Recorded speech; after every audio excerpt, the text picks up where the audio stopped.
Hi everyone, today I'm going to give you a small briefing about how to activate the BENEFITPAY merchant.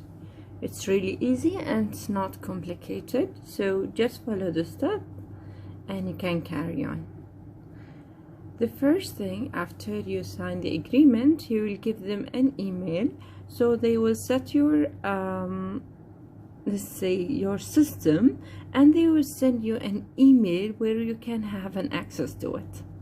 The email will be received by BENEFITPAY, okay, or it might be under any other let's say title, and it will show you activate account button.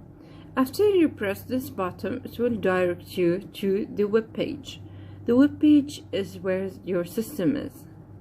You will enter the password that you want. If you don't see this page directly, forget password, just press here, forget pass, and enter your email. You will receive another email to set the password. After that, also you'll press the button, then it will direct you to setting your password.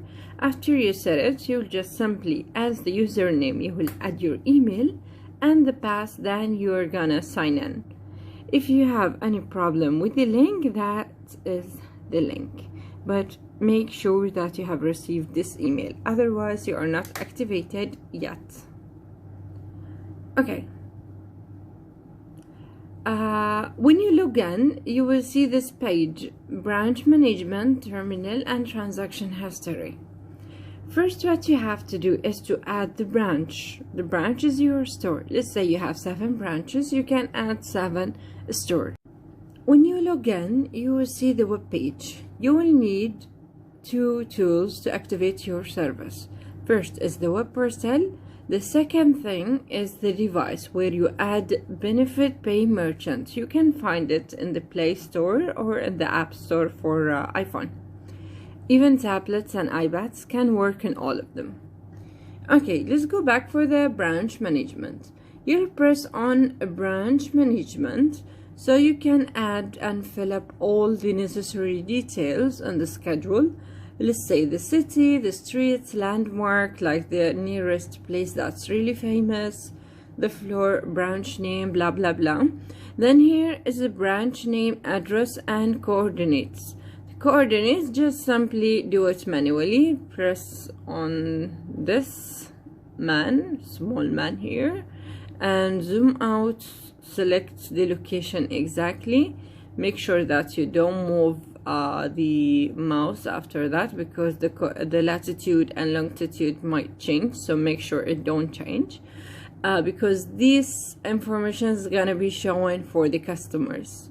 Okay, so make sure these 3 things are so detailed. Then you will add the branch. Let's go for the next step.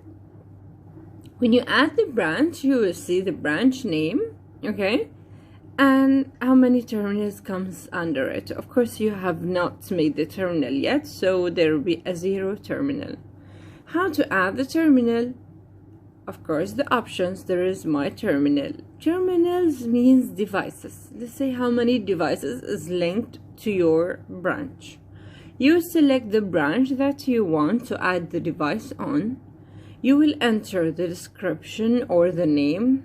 It's the same, just any names that you want to put. Then if you want to receive a notification on any email, you can press here, you can put tech, you will add the email, then add terminal. If you don't want, just don't do the step. Okay, then congratulations, you have this terminals added. You will receive 6 digits code. What to do with this code? It's the activation code that you are suffering to get it. Okay, so go for the BENEFITPAY merchant that you already have downloaded. You will see a list of acquirer. Just choose the acquirer that you already signed with. Let's say Pi or MBB or whatever ISB. Just select the photo, then comes for the activation code and submit. Okay, then you will see this many acquirers. You will just select whoever you signed with, And after activation, you will have simply enter the amount. Let's say one fils, which is 0.001. Even that you can do it. Then show QR code, and here it is. Just make sure that it's a note that anybody have an Android, they will not be able to screenshot, but the people who have iPhone, they will.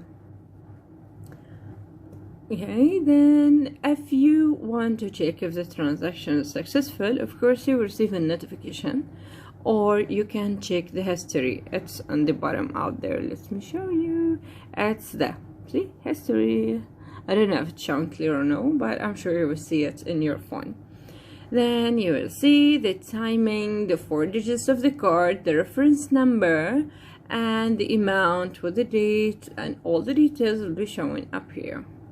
So where to check it again, like for the account or for the management to double check, of course they will go for the system, but I'll explain it later.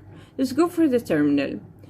I just explained you the QR from the phone, and here's another QR code. It's called a statistic QR code, where you can use it lots of times, and you can publish it on Instagram, share it with the customer on the WhatsApp, on the email, any social media channel. You will just simply expand the terminal with the small arrow up here, then download the QR code. Even if you have an artwork, you can add your QR code to it. Then when the customers comes for the statistic QR code, the code that you just have downloaded from the website, he will scan it through scan to pay. Make sure it's a scan to pay from the card. It's a scan to pay, not Fawry Plus scan to pay.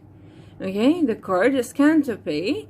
Then he will enter the amount, then next, and make sure that he shares the transaction with you. Okay, then let's go double check all of our transaction. It's under transaction history.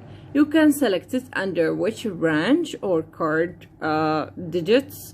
Let's say under which terminal. Also, if you have a reference number. That's why I'm telling you that if they shared the transaction with you through their own BENEFITPAY, you will be able to find to find it in the history up here.